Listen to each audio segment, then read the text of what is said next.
Ms. Jasmine Lee, it's a pleasure seeing you again. And again, you may proceed with your testimony. Thank you for sharing your thoughts with the Subcommittee on Homeland Appropriations. Well, more importantly, thank you for the opportunity to do so. I'm going to go a little bit, and Vice Chair Cuellar, thank you so very much. We've worked together on many issues, and delighted to see you here and in your position, being a fellow Texan. I'm trying to think, but I've come before this committee on many occasions because I happen to live in Houston, and in my congressional tenure, I experienced Hurricane Katrina, which caused us to take almost 250,000 people in Texas from Louisiana. Rita compounded Hurricane Katrina. We didn't get the direct hit on Hurricane Katrina, but we did have Rita that came subsequently thereafter. Hurricane Ike, I'm reminded that my district was without power for 6 weeks, and that impacted not only families, but as well it impacted businesses. Then in between, there was something called Tax Day flood, May Day flood, and each of those occasions, because we are the Bayou City, our infrastructure did not work. And finally, 51 trillion gallons of water fell on Houston and also the surrounding areas after Hurricane Harvey, one of the most significant natural disasters in the United States. What we determined is that pre-preparation is crucial. Citizen training is crucial, and various tools that have been provided by Homeland Security and the funding over the years is crucial as well. So I am trying to rewrite the FEMA bill in terms of how it responds to disasters, but I want to support $20 billion for pre-disaster mitigation program within FEMA, which takes a forward-looking approach to prepare for a disaster before it occurs. There's something called CERT teams as well that are volunteer teams that I'd like to see expanded.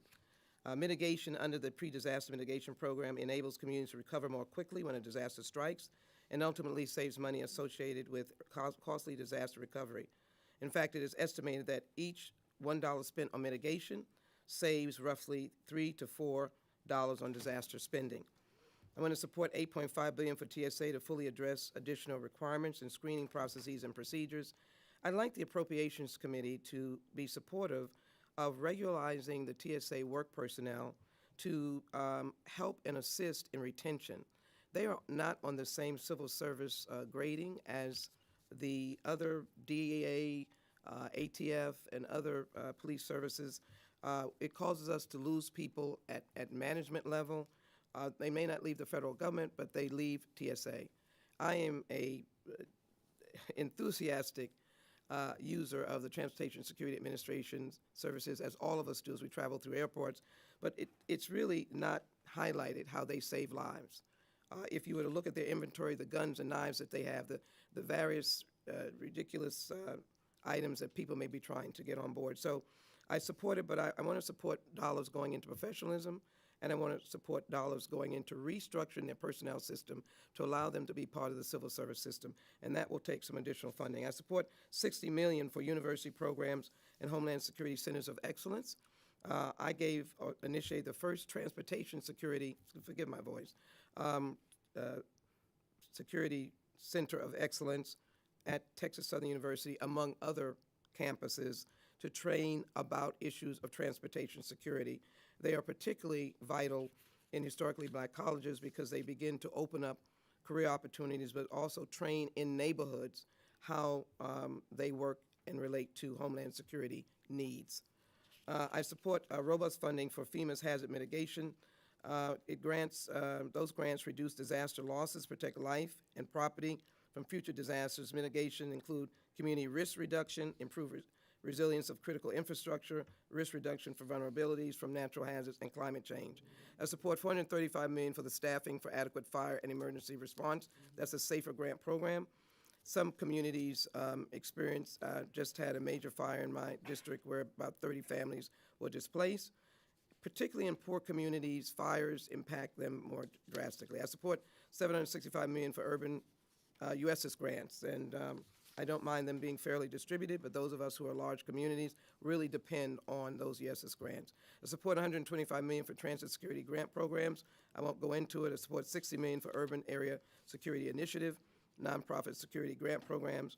I support $60 million for the National Urban Search and Rescue Response System that has assisted in the Oklahoma City bombing, increased federal funding in that area of National Urban Search and Rescue, relieves a burden on cash-strapped local governments, and provides training.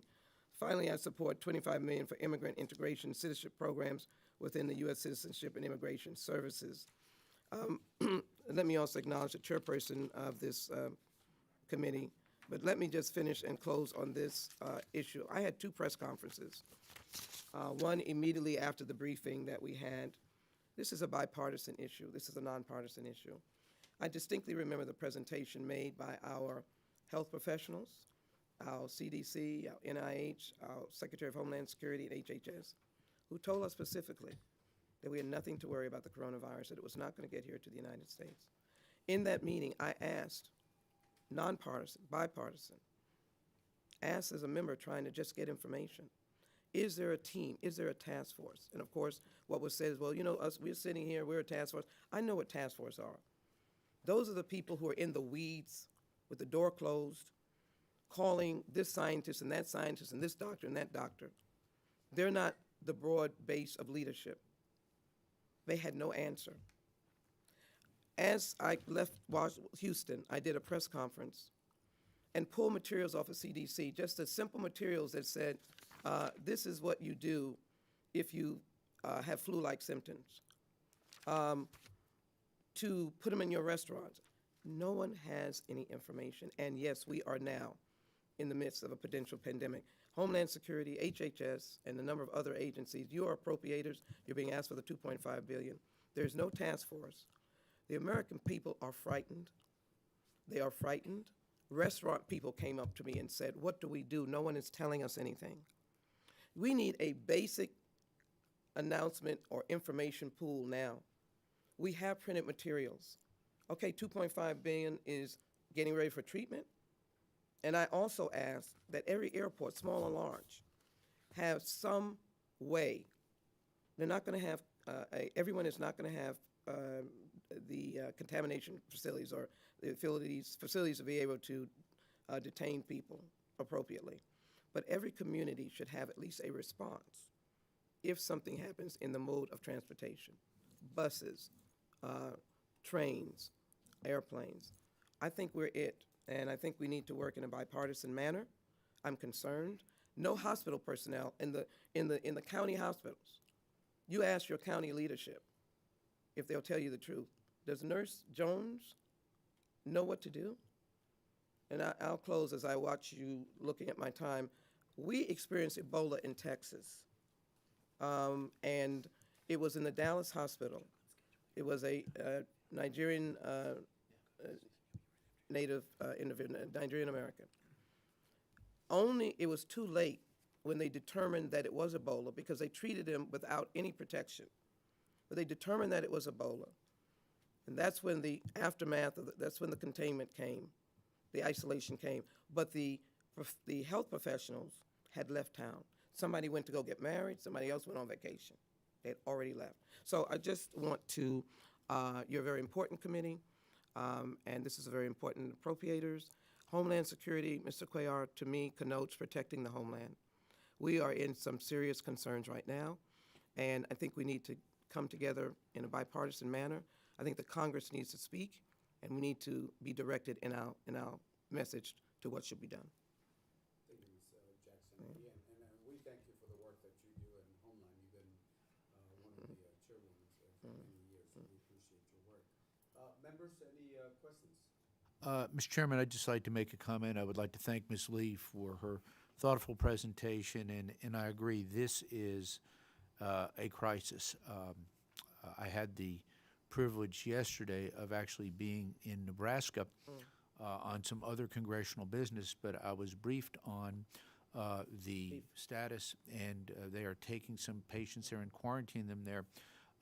And this is something I think you perhaps saw today, that the Minority Leader put a figure of about $4 billion out there. But I do agree with you. We have got to stress, get all the politics out of this. The American people, as you aptly put it, are very concerned about this. It's affecting international markets and the like. So, again, I thank you for your thoughtful approach and advocacy. Thank you. Well, I'm here to collaborate with you. Thank you. And thank you for the word that was quarantine. I don't want them detained, but quarantine.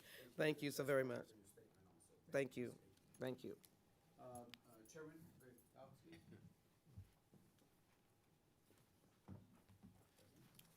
Chairman, it's terrific to be here. Mr. Fleischman, good to see you, my colleague.